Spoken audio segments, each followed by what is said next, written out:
Spring break is supposed to be about fun, adventure, and unforgettable memories. But for some people, those memories turn into nightmares. 4 different vacations, 4 terrifying encounters, a mouse screaming at him in the middle of the jungle that had no source, a knife-wielding stranger on a deserted beach, a charming man with deadly intentions, and a stalker who turned a simple coffee run into a real-life horror movie. These aren't just urban legends, these are real stories from people who barely made it out alive. And after hearing what happened to them, you might never look at spring break the same way again.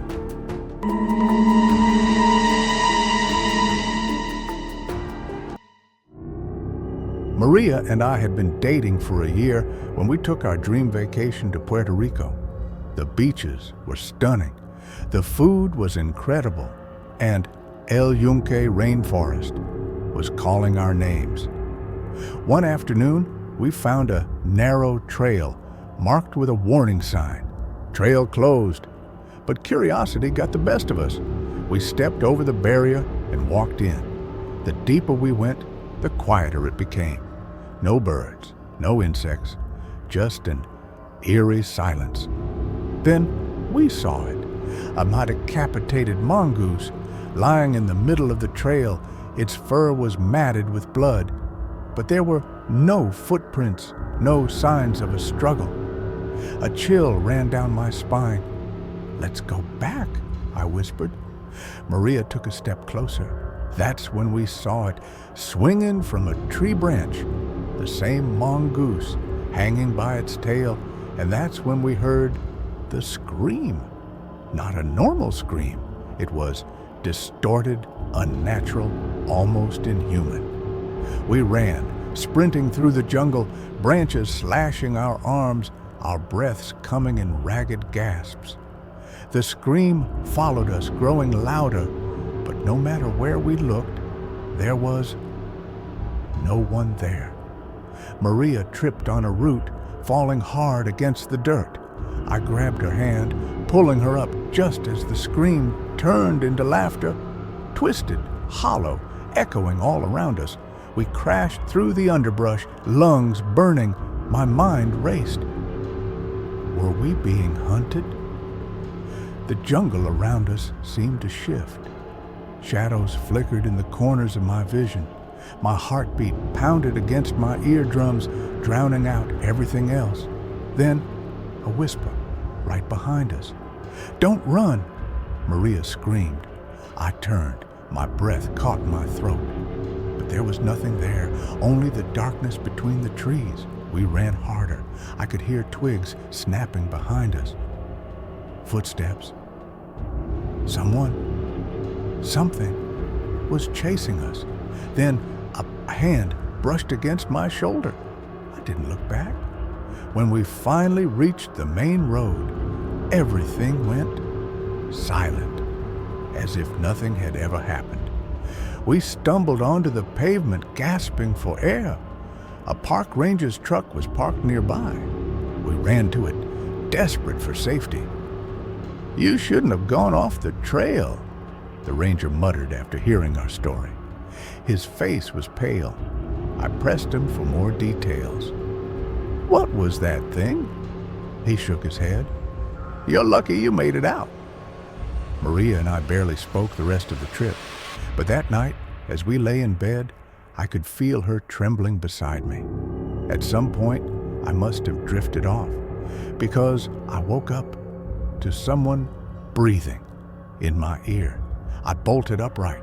Maria was fast asleep. The room was pitch black. Then I heard it, a soft creak from the corner, like someone shifting their weight. I fumbled for my phone, turned on the flashlight. Nothing, but the closet door was open, slightly ajar, and I knew we were not alone. The next morning, we checked out early. Maria was quiet, her face pale. As we waited for our taxi to the airport, she finally whispered, "I heard it too." 2 weeks later, Maria sent me a link to a local news article. A group of hikers had gone missing in El Yunque, on the exact same trail we had taken. Their bodies were never found, only their backpacks torn apart, stained with something black and sticky. Authorities called it an animal attack, but I knew better.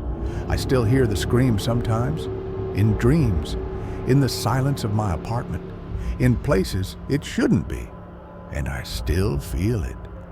That hand on my shoulder, waiting, watching, listening.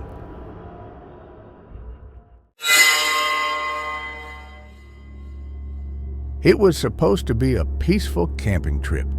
Just me, my 3 best friends, and my Doberman Rex, spending the weekend on a secluded Alabama beach. The first day was perfect. We built a bonfire, drank cheap beer, and fell asleep under the stars. The gentle sound of the waves, the crackling fire, and the distant calls of night birds lulled us into a sense of complete peace.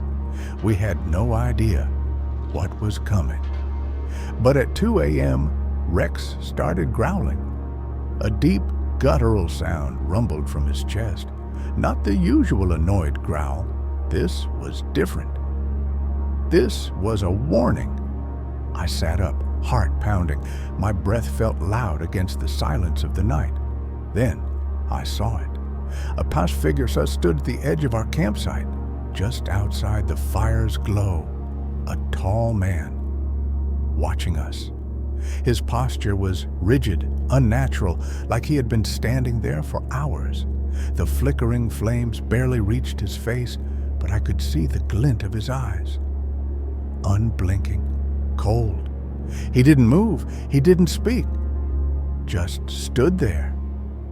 "Hey man, you okay?" My friend Matt called out, his voice groggy but alert. No answer. A slow, unbearable silence stretched between us. Then the man took a step forward.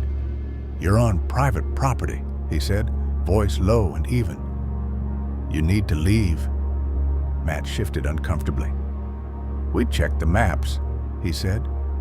"This is public land." The man didn't argue. He just stared. The fire crackled. Somewhere in the distance, the waves crashed against the shore. But in that moment, it felt like we were completely alone. Then, his hand moved, slow, deliberate, reaching into his jacket.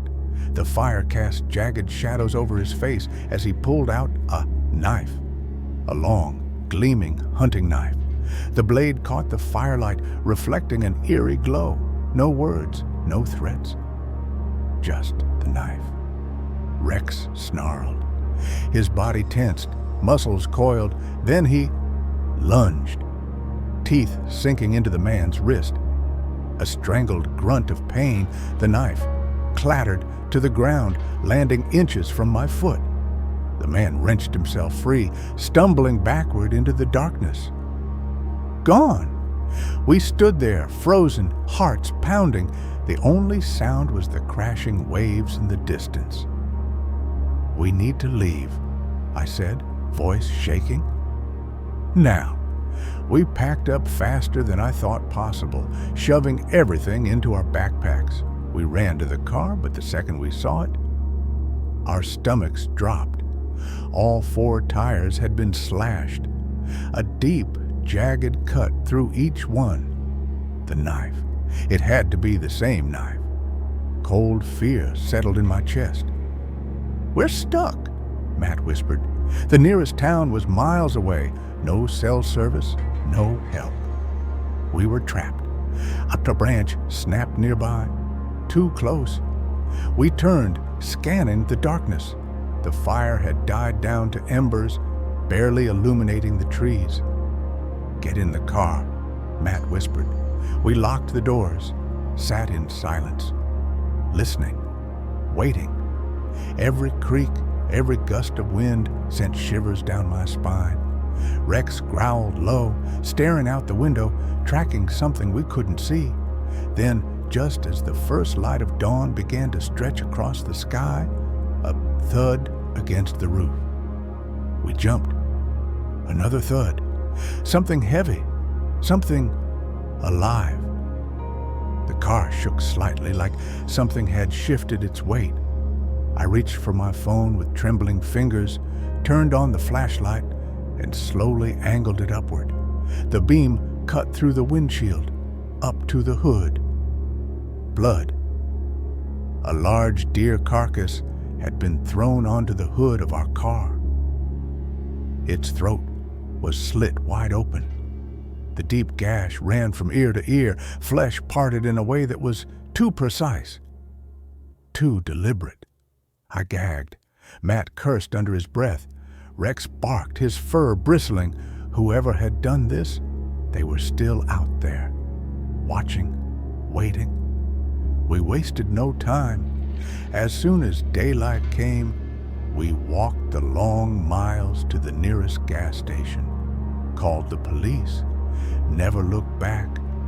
To this day, I wonder if we hadn't locked the car that night, would we have been next?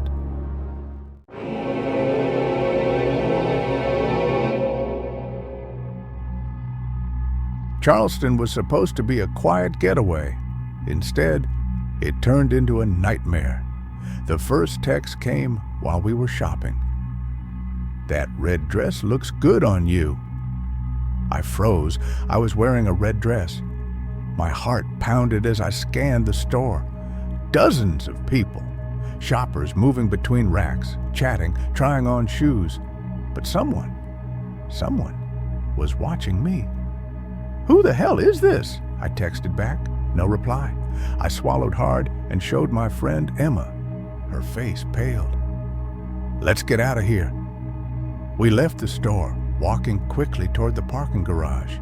Every step felt heavy. Every sound felt sharper. I glanced over my shoulder. A man in a dark hoodie stood near the entrance, watching. We got in the car, locked the doors, and sped off. I checked my phone. One new message. "Leaving so soon?" My stomach twisted. Emma gripped the wheel tighter. "This is messed up." That night, we stayed in our Airbnb, curtains drawn, doors locked. Every creak of the house sent a chill through me. Then, a knock at the door. Slow, deliberate. I held my breath. Emma mouthed, "Don't move." The peephole was covered. We weren't alone. A second knock, harder this time. Emma's phone buzzed. A text. "Why aren't you answering the door?"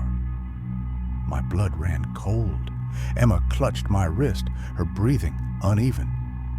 "How does he have my number?" I grabbed the nearest object, a lamp, and held it tight. Useless, but it made me feel like I had some control. Silence stretched on. Then, footsteps, moving away, fading. I exhaled, but the relief was short-lived. A shadow moved past the living room window.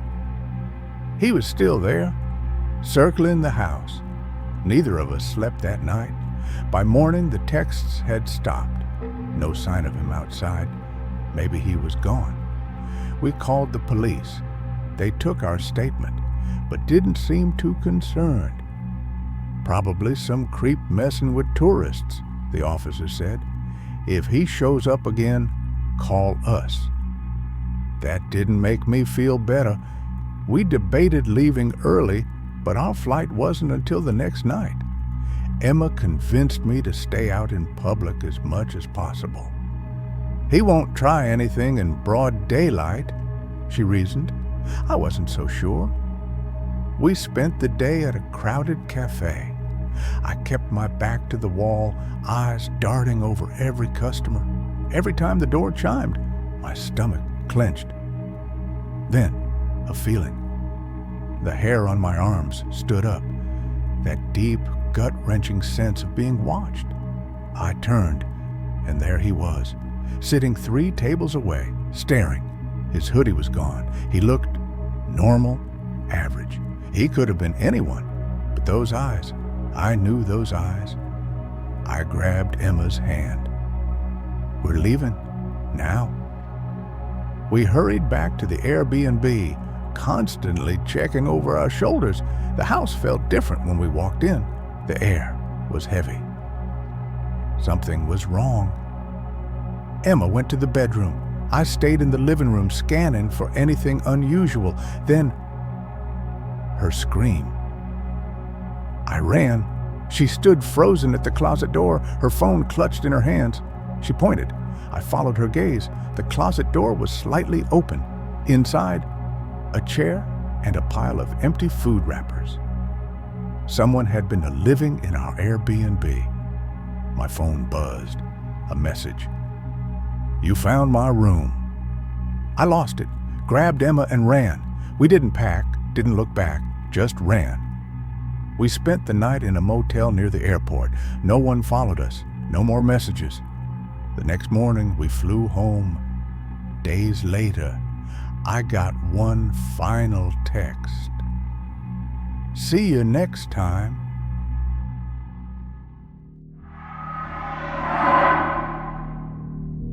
My boyfriend and I had been saving for months to take a romantic spring break trip to Cancun.